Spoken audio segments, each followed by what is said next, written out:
Thanks, Uma. I get a little worried about the sound systems, but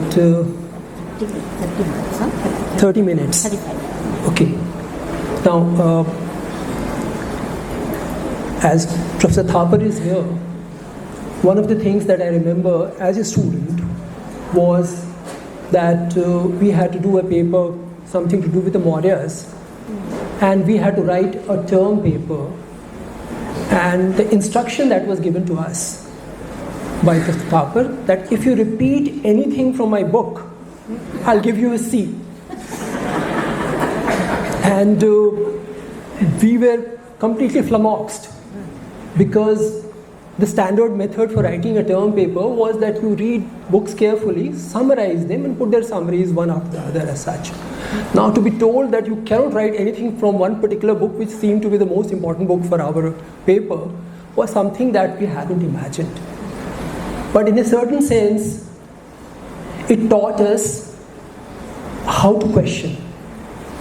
Maybe most of our questions were invalid and wrong, but probably some of them might have been useful, and that was a lesson in learning from Professor Thapar.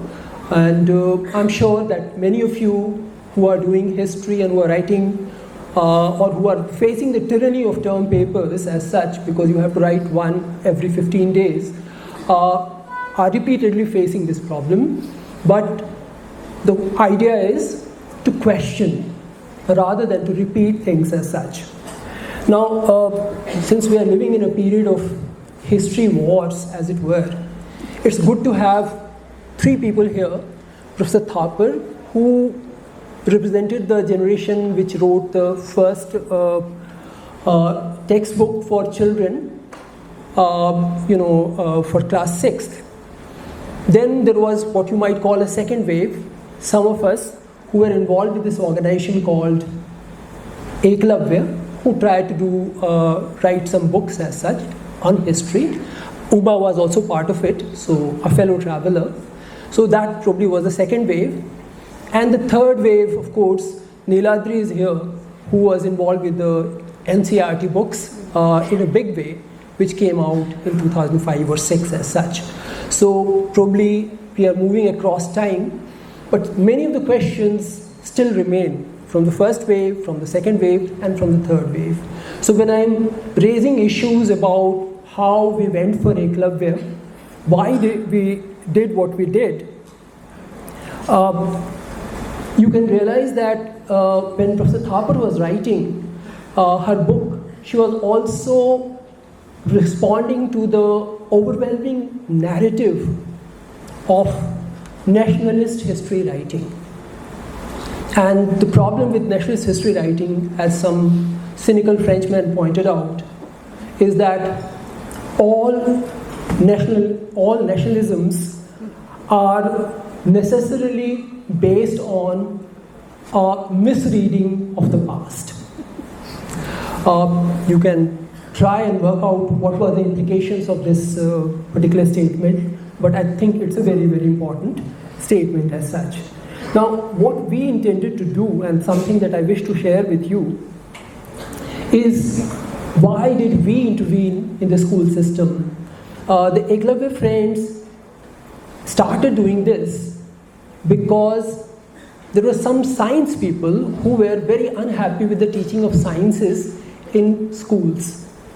They realized that what children were getting was a set of words which had no meaning in their world as such. And so they tried to develop experiments based on observation around villages. We also wanted to intervene in government school systems, because till 80s at least, something around 80% of school children were still going to government schools. The numbers have gone down now, but even now the standard thing goes that poor children go to government schools and rich children go to private schools. So our priorities were very clear. Ekalavya will work for some, to conduct experiments in some of the villages or village schools in Madhya Pradesh. The experiment lasted about 20 years. It was closed down in 2002. The reasons are very different. I am not going into it, but what I'm sharing is something that happened in about starting in mid 80s and ended around 2000 or so. Now, we realized that the government school system had three key components. Originally, when we started writing books, we thought that what we were writing was a direct dialogue with the child as such. But we hadn't reckoned with the presence of a bureaucracy, which was making sure what kind of salaries people got in Ekalavya. Also, ordering, which schools will be allowed to go for this kind of a training and which teachers will be given permission to go for these trainings. So they were very, very crucial. It was their orders which started Ekalavya, and it was their orders which led to the closure of Ekalavya as such.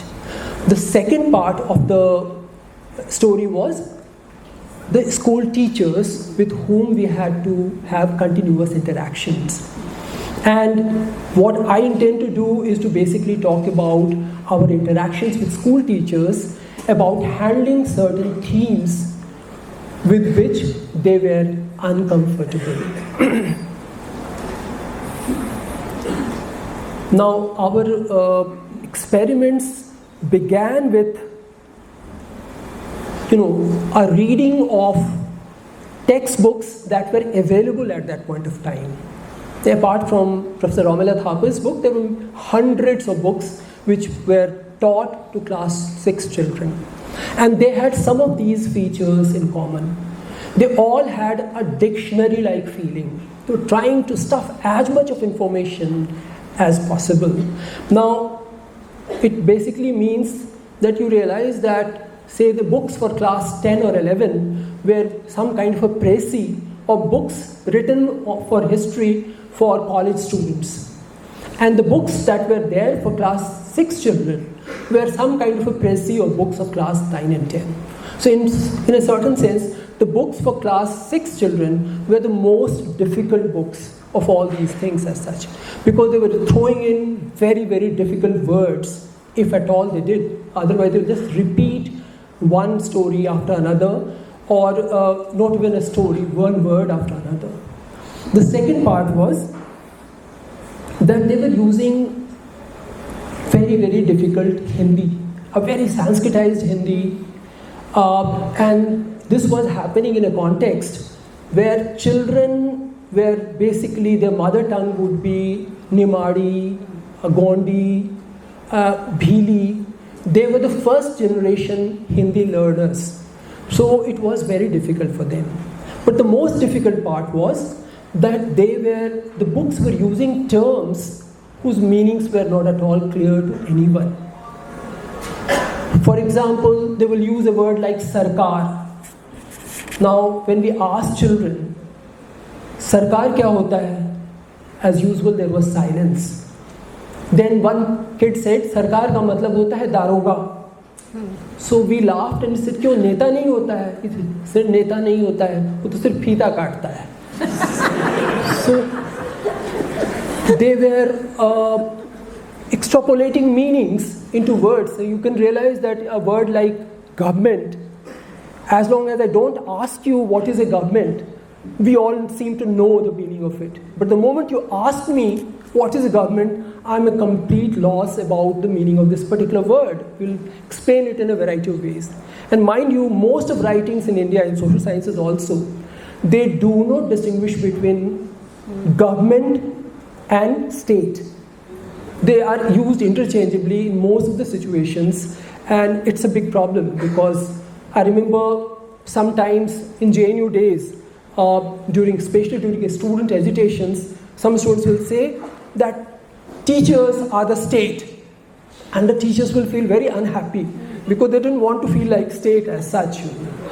And so those arguments went on for quite some time, because none of us were very clear about what is state and what is government. And if you're putting this word for a child in class 6, you can imagine how little or how much he will understand of this word as such. Similarly, there were words like democratic system.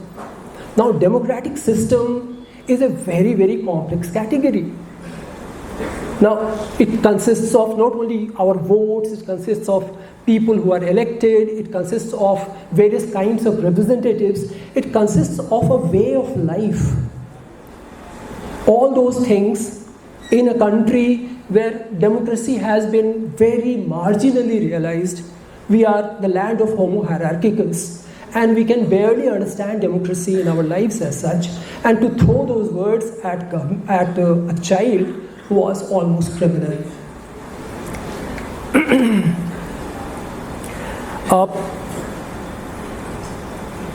Now, we were also, it's quite interesting, since Professor Thapar taught us to criticize her books as such. We also read Professor Thapar's book, which was easily the finest book for children at that point of time. But the first sentence in that book was, आधुनिक मानव को सभ्य बनने में लाखों साल लग गए. Now, you can see that there is a problem with this statement. This is the first sentence, and where it's being said, one manav, obviously manavis are missing in this.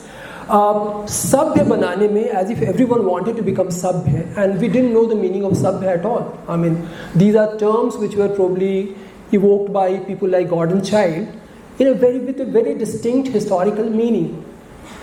And when we ask children what is sabhya, what is asabhya, they would have a very different understanding of these words. They will say कि जो अच्छे से रहता है वो सभ्य है, जो बुरे से रहता है वो असभ्य है, या something like barbar है, जंगल में रहता है, savage. All these words are used, but not the meaning that was intended in this particular sentence. And so even the best of books had these teleological reading of the past as such, something that was happening and that was bound to happen over a period of time, and all human beings in the past were struggling to realize the dream of becoming civilized as such. That might or might not be correct.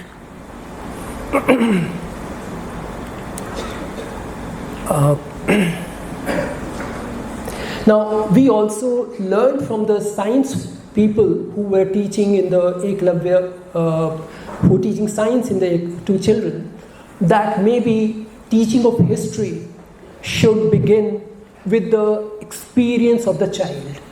Now, unfortunately, teaching of history was at that point of time combined with two other subjects, geography and civics. And we were very confused how we are going to mesh these three things together and work on them. And I remember that we met one of the finest teachers again in JNU, someone called Krishna Bharadwaj. I don't know how many of you have heard her name, but she was the founder of the CES, Economics Department out here as such. So she said, what you need to do is that when the child is experiencing the world, he's not experiencing the world separately as history, as space, or as a method of administration. So you maybe start from child's experience, you can move into all these three spheres as such, without necessarily destroying the boundaries among these disciplines. And we did try to do that. Now, in that process, it was my suggestion, and which created a lot of problems for me. I suggested that there should be a chapter on caste. There are 2-3 reasons. One, caste was a reality for most Indian children. In our villages, less so in our towns and cities, but it's very much a reality of Indian life as it were. The second reason was that we also hadn't completely given up on grand narratives. We thought that inequality should be an issue, and in a country like India, the best way of understanding inequality is the caste system per se. So these two reasons took us to take up the issue of caste as a whole separate chapter.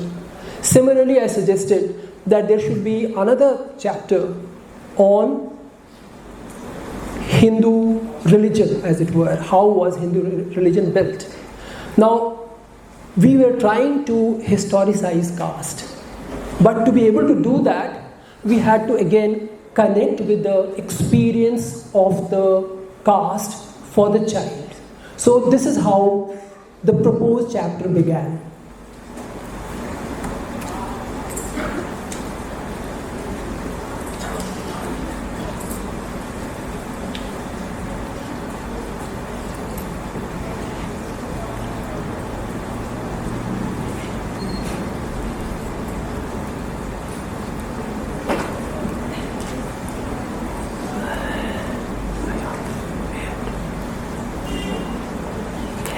The chapter had a beginning where a child is talking to his father. The child is a Dalit child. So he is telling his father कि अब मैं जूते की सिलाई नहीं करूँगा, मैं मंदिर में जाकर करके पूजा करने का काम करूँगा, मिठाइयाँ खाऊँगा. So the father says, it's like this. Bhikkhu is the name of the child. Father, I don't like mending shoes. I want to read and write. Father, no son, you cannot do it. Reading and writing are for Brahmins. Bhikkhu, I want to become a Brahmin. I want to perform prayers in the temple, offer sweets to God and eat it. Father, no son, you have to be born a Brahmin. You were born a low caste, Chamar. Brahmanas are the highest caste. Unless you are a Brahmin, you cannot be a priest. Bhikkhu, but Lakhan said that he belongs to the highest caste in the village. Father, yes, Lakhan is a Rajput. He too belongs to the higher castes. His father has large land holdings. Now you can very clearly see what I was trying to do is to create a small definition of the caste system and the dominant caste as such. However, then the whole chapter went on to show different stages of in the evolution and modification of caste system in different parts of the subcontinent as such. When we presented it, because the standard method for us was that we used to write chapters, go and teach them in schools, bring back the feedback from children, incorporate them, and then call a gathering of about 30-40 school teachers, read it out to them and ask them to respond to it. Rather than reading it out, they used to be given these chapters in advance because we used to stay together for 7-8 days, and then they will read it, come to the next session prepared with it, and then respond to it. But when we presented this chapter, there was almost a revolt. All teachers rose up in revolt, saying there were two things they were saying. One, जाति व्यवस्था तो खत्म हो चुकी है, हमारे संविधान ने जाति व्यवस्था को खत्म कर दिया है, अब वो नहीं है. अगर आप जाति व्यवस्था की बात को उठाते हैं तो सिर्फ आप जो है देश में तोड़ फोड़ करना चाहते हैं. You want to divide people. These were the two observations. But their anger was so manifest, and we were so so shocked by the responses of these people that we had to find ways. I'll talk about it slightly later, how we responded to the situation. But one thing that happened, because we knew it was these teachers who are ultimately taking these chapters to children. So they have to be, somehow convinced, they have to come round to our ways of looking at things, which meant that the chapter was completely modified in its beginning. Now see how it read later.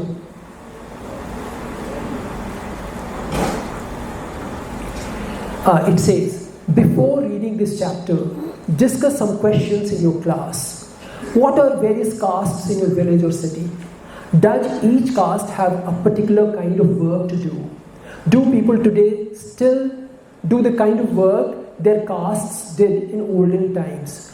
Which are the aspects of caste system which people still follow? There must be questions in your mind also about the caste system and its history. To begin with, every student should come out with his or her question.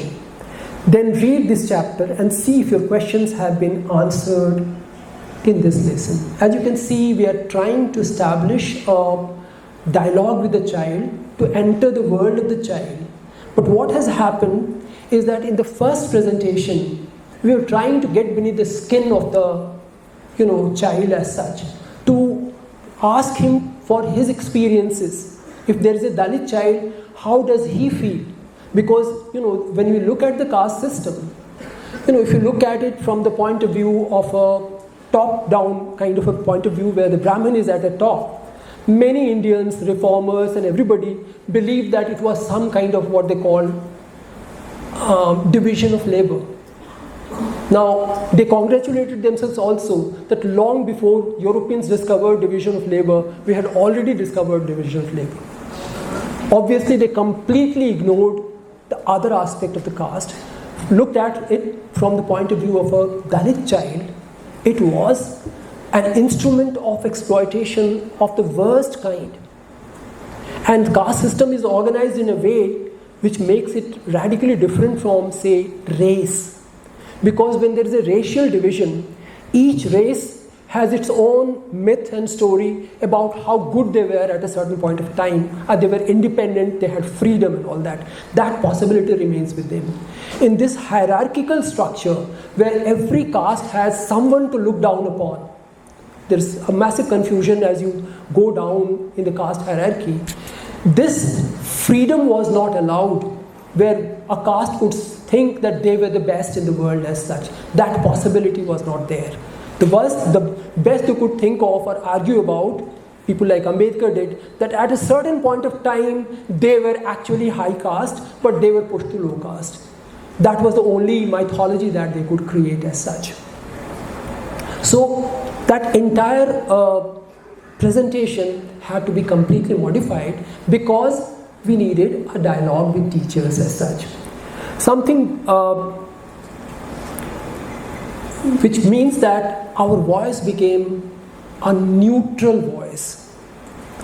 And when we say a neutral voice, a lot of things happen. I remember one of our old-time teachers in Delhi University. He used to tell this story about something happening in a court where one of the witnesses says, "My lord, I am neutral." So the judge asks him, "Neutral against whom?"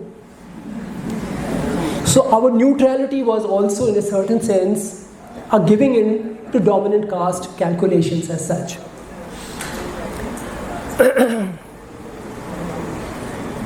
Now, I tried to look at other books which had dealt with caste, 6th class books as such. I looked up Professor Thapar's book, where there were small sections and very clear statement that caste changed, and two, that caste was a very, very exploitative system as such. But one set of books that was brought out by NCERT, which was written by Makhanlal, so the only 2-3 sentences that I found about the caste system in the entire book, it said, the Rig Vedic society mainly comprised of 4 varnas, namely Brahman, Kshatriya, Vaishya and Shudra. The teachers were called Brahmanas, rulers and administrators, Kshatriyas, farmers and merchants and bankers, Vaishyas, and artisans, laborers as Shudras. This is the sum total of writing on caste in ancient India, this book by Makhanlal as such. So, when after the meeting with the teachers was over, I went and asked teachers, do you really think that the caste is not there? Caste has ceased to exist. Like it has more or less ceased to exist. Sometimes it does come into play. Now, given the fact that we had also worked with certain friends in that area who were working in the social political sectors, we knew that in the bazaars in that area, the Dalits were not even allowed to drink a cup of tea from tea shops or tea dhabas. there will be separate cups kept outside the shop. And they will come and the tea will be given to them. They will drink cup from those cups, wash it and keep it outside only. Or similarly, so-called hair cutting saloons, they didn't allow Dalits to get inside those hair cutting saloons, because then the upper castes wouldn't come into their things as such. So it was very much present. So we told teachers, how come you were saying it's not there? He said, चला गया है, थोड़ा बहुत है, और सरकार को इसके बारे में कुछ करना चाहिए. So there were a lot of hand wringing about why the government is not doing something. What they were also doing was to absolve themselves of all responsibility and participation in this particular situation. And that to me also explained the very high rates of school dropout in these areas or all over the country, because most of the time in government schools the dropout rates are basically connected with your caste status. I mean, I can say that because in this was a survey done in 2003 where it was pointed out that the population of landless laborers in our country was something around 9 crores, 50 lakhs at that point of time, and out of them about 80% people were scheduled caste, scheduled tribe or other backward castes. So there was a very clear correlation between class and caste that has been worked out, and I don't need to really go into details of it. Probably to me it explains caste ideology, it explains child labor, and a whole lot of other things as such. The other thing that we picked up, I'll try to wrap it up. The other thing that I picked up was the Hindu Dharma Bana, the creation of the Hindu religion as such. This again created problems, some things that we hadn't really thought of.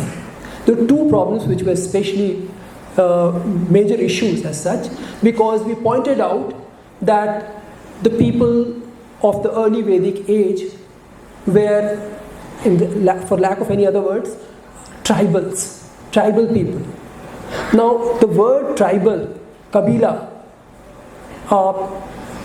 has a very negative connotation in our minds as such. It refers to undeveloped, backward, poor people who are somewhere at the margins of our national register, as it were, as such. So this archaeologist who in fact discovered Bhimbetka, he said, आप लोगों ने आर्यों को जो है गडेरिया बना दिया है. Obviously for them Gaderia was such a bad thing that they didn't like it, and again the whole audience rose in one voice that ये नहीं चल सकता है. And they said, you have insulted our religion. We will come to something more about that, but the other part was that they said that we have insulted religion by using strange words, like we said that there apart from these standard things about beef eating etc., there were problems on that, but they said that आपने कहा है कि हम लोग बंदरों की पूजा करते हैं. So we were a little surprised because we took it for granted that Hanuman would be probably considered a bandar. They said, नहीं वो बंदर नहीं है, वो वानर है. So I said, fine. We immediately changed the word to vanar as such. Now, so what was happening was that there was a range of negotiations.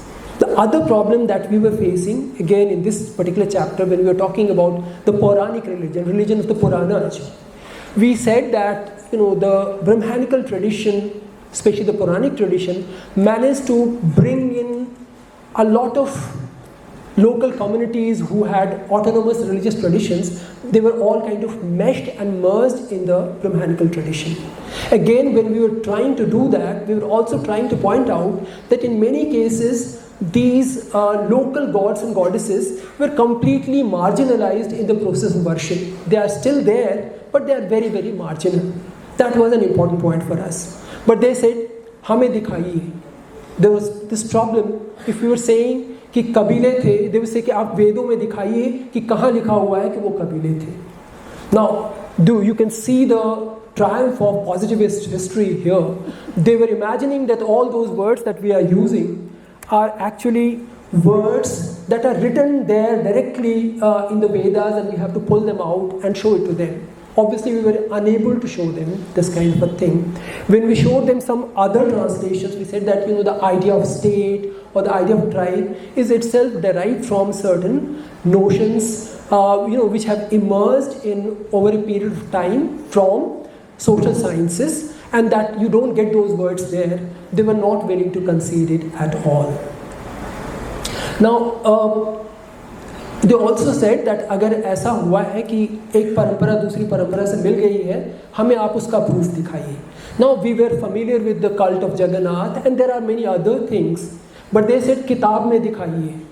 Now the problem is that when the texts are produced, the process has already been completed. For any cult center, when they are writing text, it's primarily the Brahmin who writes the finished product, that this person is the incarnation of God Vishnu, or for that matter, Durga is a form which you still have these changes taking place in forms of Durga in Chhattisgarh areas and all that. But finished products we didn't have. So these were things where we had to literally go back. Now, what was interesting for me, and something that I have thought about, when teachers were very, very upset, it's like a large number of students suddenly saying Jindabad, Jindabad, and if you are at the receiving end, how do you respond? And I have still wondered how I responded, because what I ended up doing was reciting various Sanskrit shlokas and telling them this is Sanskrit slok. Some of them had connections with what I was arguing, most of them had no connection with what I was arguing. But probably at the heart of it, my argument was basically telling them that I also belong to that Sanskritic upper caste tradition. I'm one of you, and possibly that mollified them. So it's a very, very strange way of responding to a situation which I hadn't really thought about. But all I'm pointing out is that all these things had to be gradually, brought to a point where it was acceptable to school teachers. Many school teachers, because in these chapters we had also written that all school teachers and students should go around their village and look for local histories.